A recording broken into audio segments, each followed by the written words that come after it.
साथियों, 2019 में जब मैं रिपब्लिक समिट में आया था, तब उस समय की थीम थी इंडियाज मूवमेंट। और इस थीम की पृष्ठभूमि में देश की जनता से मिला जनादेश था। अनेकों दशकों बाद भारत की जनता ने लगातार दूसरी बार प्रचंड बहुमत वाली स्थिर सरकार बनाई थी। देश को ये विश्वास हो गया था कि इंडियाज़ मूवमेंट आ गया है। आज 4 वर्ष बाद आपकी समिट की थीम है टाइम ऑफ ट्रांसफॉर्मेशन, यानी जिस ट्रांसफॉर्मेशन का विश्वास था वो अब जमीन पे दिख रहा है। साथियों, आज देश में जो बदलाव आ रहा है उसकी दिशा क्या है, इसको मापने का एक तरीका है अर्थव्यवस्था के विकास और विस्तार की गति। भारत को $1 ट्रिलियन की अर्थव्यवस्था बनने में लगभग 60 साल लगे, 60 इयर्स। 2014 तक हम लोग किसी तरह $2 ट्रिलियन के मार्क तक पहुंच पाए थे, यानी 7 दशक में $2 ट्रिलियन की अर्थव्यवस्था। लेकिन आज हमारी सरकार के 9 वर्ष बाद भारत आज लगभग $3.5 ट्रिलियन इकोनॉमी वाला देश है।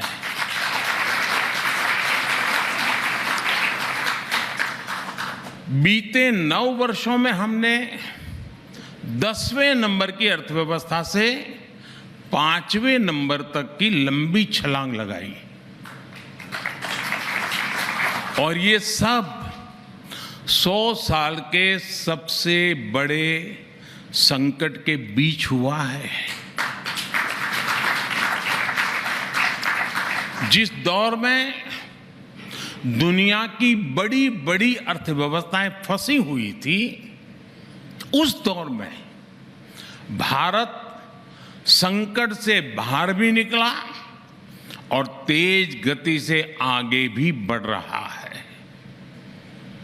साथियों, पॉलिसी मेकर्स से आपने एक बात अक्सर सुनी होगी, फर्स्ट ऑर्डर इम्पैक्ट, यानी किसी भी नीति का पहला और स्वाभाविक परिणाम। First order impact he policy का पहला लक्ष्य होता है और ये कम समय में दिखने लगता है। लेकिन हर पॉलिसी का सेकंड और थर्ड ऑर्डर इम्पैक्ट भी होता है। इनका प्रभाव गहरा होता है, दूरगामी होता है, लेकिन ये सामने आने में समय लगता है। इसकी कंपैरेटिव स्टडी करने के लिए, विस्तार से समझने के लिए हमें कई दशक पीछे जाना पड़ेगा। आप लोग टीवी की दुनिया वाले 2 विंडो चलाते हैं ना, पहले और अब वाली, बिफोर एंड आफ्टर वाली, तो मैं भी कुछ वैसा ही आज करने वाला हूं। तो पहले जरा बिफोर की बात कर लेते हैं। साथियों, आजादी मिलने के बाद लाइसेंस राज वाली जो इकोनॉमी पॉलिसी अपनाई गई थी, उसमें सरकार ही कंट्रोलर बन गई। कंपटीशन खत्म कर दिया गया। प्राइवेट इंडस्ट्री को, एमएसएमईज को आगे नहीं बढ़ने दिया गया। इसका पहला नकारात्मक प्रभाव तो यही हुआ कि दूसरे देशों के मुकाबले हम पिछड़ते चले गए, हम और गरीब होते गए। उन नीतियों का सेकंड ऑर्डर इंपैक्ट और भी बुरा हुआ। भारत की कंजम्पशन ग्रोथ दुनिया के मुकाबले बहुत कम रह गई। इसकी वजह से मैन्युफैक्चरिंग सेक्टर कमजोर हुआ और हमने इन्वेस्टमेंट के मौके गंवा दिए। इसका तीसरा प्रभाव यह हुआ कि भारत में इनोवेशन का माहौल ही नहीं बन सका। ऐसे में न ज्यादा इनोवेटिव एंटरप्राइज बने और ना ही ज्यादा प्राइवेट जॉब्स क्रिएट हुई। युवा सिर्फ और सिर्फ सरकारी नौकरी के भरोसे रहने लगे। देश की कई प्रतिभाओं ने तब काम का माहौल ना देखकर देश छोड़ने तक का फैसला कर लिया। ये सब उन्हीं सरकारी नीतियों का थर्ड ऑर्डर इंपैक्ट था। उन नीतियों के इंपैक्ट ने देश के इनोवेशन, हार्डवर्क और एंटरप्राइज की क्षमता को कुचल दिया। साथियों, अब जो मैं बताने जा रहा हूं वो जानकर रिपब्लिक टीवी के दर्शकों को भी जरूर अच्छा लगेगा।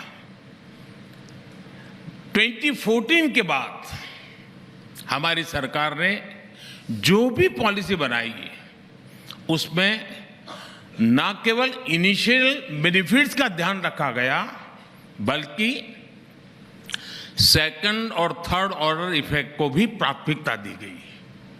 आपको याद होगा 2019 में इसी रिपब्लिक समिट में मैंने कहा था कि पीएम आवास योजना के तहत हमने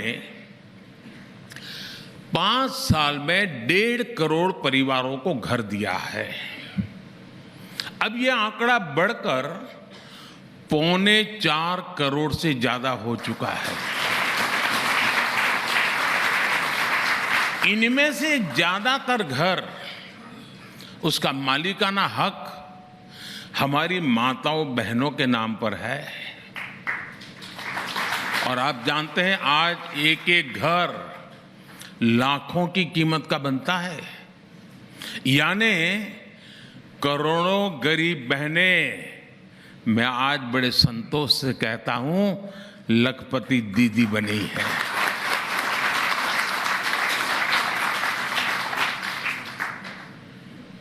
शायद इससे बड़ा कोई रक्षाबंधन नहीं हो सकता है। ये हुआ पहला इंपैक्ट। इसका दूसरा परिणाम यह सामने आया कि इस योजना से गांव-गांव में रोजगार के लाखों अवसर तैयार हुए।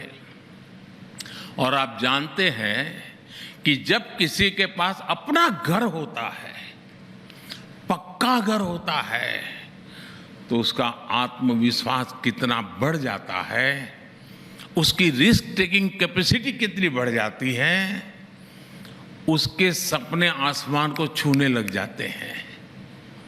पीएम आवास योजना ने देश के गरीब का आत्मविश्वास नई ऊंचाई पर पहुंचाया। साथियों, कुछ दिन पहले ही मुद्रा योजना के 8 वर्ष पूरे हुए हैं। ये योजना माइक्रो और स्मॉल एंटरप्रेन्योर्स को फाइनेंशियल सपोर्ट देने के लिए शुरू की गई थी। मुद्रा योजना के तहत 40 करोड़ से अधिक लोन बांटे गए, जिनमें करीब 70% महिलाएं हैं। इस योजना का पहला प्रभाव तो स्वरोजगार में बढ़ोतरी के रूप में हमारे सामने है। मुद्रा योजना हो, महिलाओं के जनधन अकाउंट खुलना हो या फिर सेल्फ हेल्प ग्रुप को प्रोत्साहन, आज इन योजनाओं से देश में एक बड़ा सामाजिक बदलाव होते हुए हम देख सकते हैं। इन योजनाओं ने आज परिवार के डिसीजन मेकिंग प्रोसेस में महिलाओं की मजबूत भूमिका स्थापित कर दी है। अब ज्यादा से ज्यादा महिलाएं जॉब क्रिएटर की भूमिका में आ रही है। देश की बढ़ती हुई अर्थव्यवस्था को मजबूती दे रही है।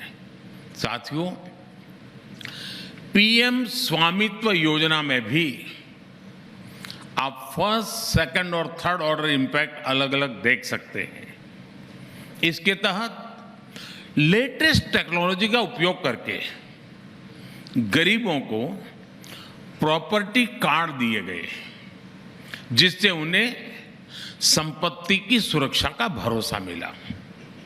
इस योजना का एक और असर ड्रोन सेक्टर पर देखा जा सकता है, जिसमें मांग और विस्तार की संभावनाएं लगातार बढ़ रही है। पीएम स्वामित्व योजना को शुरू करने अब करीब करीब 2-2.5 साल हुए हैं, बहुत समय नहीं हुआ है, लेकिन इसका भी सोशल इम्पैक्ट दिखने लगा है। संपत्ति कार्ड मिलने पर आपसी विवाद की आशंका कम हो गई है। इससे हमारी पुलिस और न्यायिक व्यवस्था पर लगातार बढ़ रहा दबाव कम हो रहा है। इसके साथ ही गांव में जिस प्रॉपर्टी के कागज मिल गए हैं, उन्हें अब बैंकों से मदद मिलना और भी आसान हो गया है। गांव की इन प्रॉपर्टीज की कीमत भी बढ़ गई है। साथियों, फर्स्ट ऑर्डर, सेकंड ऑर्डर और थर्ड ऑर्डर इंपैक्ट के मेरे पास इतनी केस स्टडीज है कि आपका run down he out of order हो जाएगा। बहुत सारा समय इसी में निकल जाएगा। डीबीटी हो, बिजली, पानी, टॉयलेट जैसी सुविधाएं गरीब व्यक्ति तक पहुंचाने की योजनाएं हो, इन सभी ने ग्राउंड लेवल पर एक क्रांति ला दी है। इन योजनाओं ने देश के गरीब से गरीब व्यक्ति को भी सम्मान और सुरक्षा के भाव से भर दिया है। देश में गरीब को पहली बार सिक्योरिटी भी मिली है, डिग्निटी भी मिली है। जिन्हें दशकों तक यही एहसास दिलाया गया था कि वो देश के विकास पर बोझ है, वो आज देश के विकास को गति दे रहे हैं। जब सरकार ये योजनाएं शुरू कर रही थी तो कुछ लोग हमारा मजाक उड़ाया करते थे, लेकिन आज इन्हीं योजनाओं ने भारत के तेज विकास को गति दी है। ये योजनाएं विकसित भारत के निर्माण का आधार बन रही है।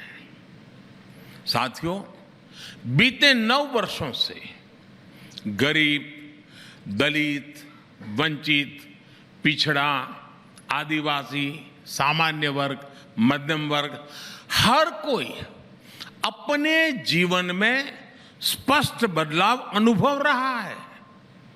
आज देश में बहुत सिस्टमेटिक अप्रोच के साथ काम हो रहा है।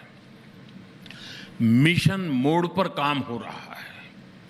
हमने सत्ता के माइंडसेट को भी बदला है। हम सेवा का माइंडसेट लेकर आए हैं। हमने गरीब कल्याण को अपना माध्यम बनाया है। हमने तुष्टीकरण नहीं, संतुष्टीकरण को अपना आधार बनाया है। इस अप्रोच ने देश के गरीब और मध्यम वर्ग के लिए एक डिफेंसिव शील्ड, सुरक्षा का कवच का निर्माण कर दिया है। इस सुरक्षा कवच ने देश के गरीब को और गरीब होने से रोक दिया है।